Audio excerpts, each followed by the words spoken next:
to develop and integrate plans of safe care for substance-exposed newborns.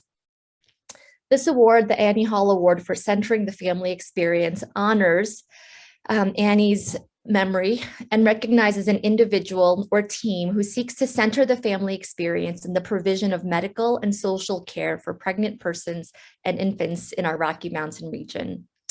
For this inaugural year of this award, the awardee is the SPROUT team, which stands for the Supporting Preemie Respiratory Outcome Transition Team.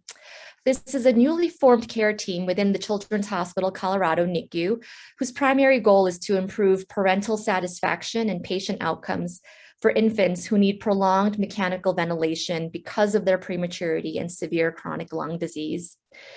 Over the past 3 years, these families have been reporting apprehension and frustration during their hospital stay related to frequent changes in providers that results in difficulty with communication, numerous medical management changes for their critically ill infant. Parental anxiety and frustration led to significant struggles to form parent-provider alliances. With the establishment of the SPROUT team, providers seek to improve communication and collaboration between NICU providers and families in order to reduce stress and anxiety for both the family and providers that's historically come with caring for this fragile and medically complex population of preterm infants.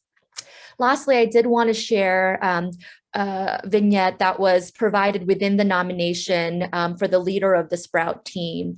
And so I'll just read what this individual had written.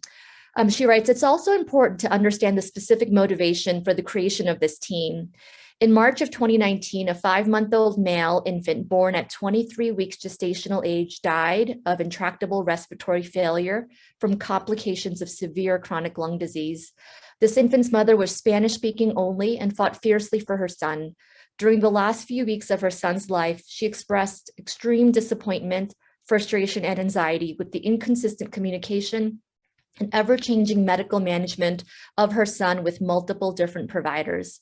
She stated that she had zero trust for any of the NICU providers and felt that no one cared about her son living. She stated that she felt that we did not care about her or her son because he was too difficult for anyone to manage.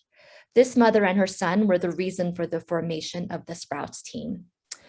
This individual goes on to state, "Dr. Annie Hall was one of the providers that cared for the infant mentioned above. The mother of this infant spoke specifically about how she felt Dr. Hall was one of the only providers who took the extra time to really listen to her and truly cared about her and her son and wanted him to live. This connection has touched every provider on the SPROUTS team and gives the team the daily motivation to work even harder to ensure that there is never again another infant and family that has such a traumatic NICU experience." Thank you to the SPROUT team. Thank you, Dr. Wang. And thank you. I want to acknowledge again, it's amazing work that you all do, and CPCQC wouldn't be able to advance its mission without all of the amazing volunteers who lend their expertise, participate in committees, develop these amazing programs to support the families. And so we really just want to say a heartfelt thank you. It's an honor to work with all of you. Congratulations. We will be in touch following up with your actual award. A little hard to do via Zoom, but we will follow up with you and be featuring you as well in our next newsletter so that you can share this broadly. We really lost 3 amazing, significantly impactful champions of perinatal health over the last year, and it's touched our team. So thank you so much for continuing their work and their legacy.